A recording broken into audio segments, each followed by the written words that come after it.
اوس به د خپل عمر باندې تنګ دی ما ژاړم ځکه چې د ګټې وټې مې څوک نشته. دا هغه میراوس کاکا دی چې یو وخت دی په ټرینډینګ کې روان و. د دنیا محفلونه مجلسونه او سټیجونه په ده باندې آباد و. دا دنیا به ترې راتاو و میراوس دی او میراوس دی او میراوس دی. ګرانو کتونکو قدرمنو پښتنو الله اکبر. اوس چې دا خبرې ما واورېدلې نو تاسو یقین وکړئ دومره سخت خفه شوم، دومره پرې پریشانه شوم د ده په دې بېوسۍ باندې، د ده په دې عاجزۍ باندې، د ده په دې حالت باندې.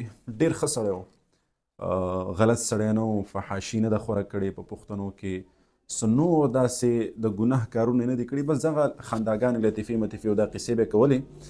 خو په هغه کړي کار باندې چې دی اوس پیمانه دی. تاسو به د ده د خبرو نه تاسو اندازه لګولی شئ چې یو سړی هغه نه په پښتنو کې څه فحاشي خوره کړې نه څه عریاني خوره کړې ده، نو اوس د عمر په دغه حصه او په دغه حالاتو کې په هغه خپلو کړو باندې هم چې دی پیمانه دی. نو په دې کې ډېر لوی عبرت د هغې خلکو دپاره دی چې هغه دي پښتانه دي کلیمګو او لګیا دي په دغه پښتو انډسټرۍ کې، لګیا دي فحاشي عریاني. زه وایم نن سبا که تاسو خیال وکئ نو د پښتو دغه معاشره چې څومره غلط طرف ته روانه ده، په دې کې لوی کردار د دغې پښتنو اداکارانو هم دی. ځکه که تاسو وګورئ دا ډرامې د دې پښتو دا فلمونه دا حالت دغه ټولو ته زه وایم اگر چې زموږ دا خبرې پې اثر نه کوي، خو صرف د نصیحت په طور ورته دومره وایم چې ګورئ د دغې کاکاجي نه تاسو هم یو عبرت حاصل کړئ. دا سړی ډېر ښه سړی تېر شوی دی او ډېر ښه کار یې کړی دی. د هغې باوجود حالات یې دغسې دي او په دې خپلو کړو باندې ډېر ښه پیمانه دی.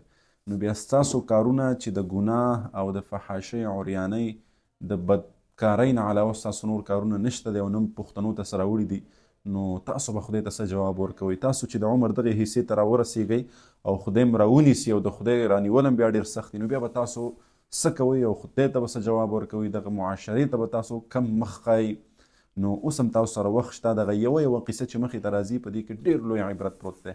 نو لحاظه د خدای نه ویریږئ، د خپل کړي ګناهونه چې دي په دې باندې توبه وباسئ او داسې عملونه وکړئ چې سبا ته په دنیا کې نه او هغه تا ته ګټه در ورسوي.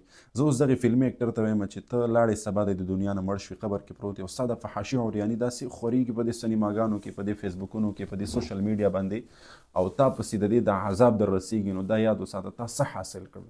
ستا دپاره خو لوی هلاکت لویه تباهي ده. نو لحاظه ډېر لوی عبرت دی. خو کوم خلک چې عقل لري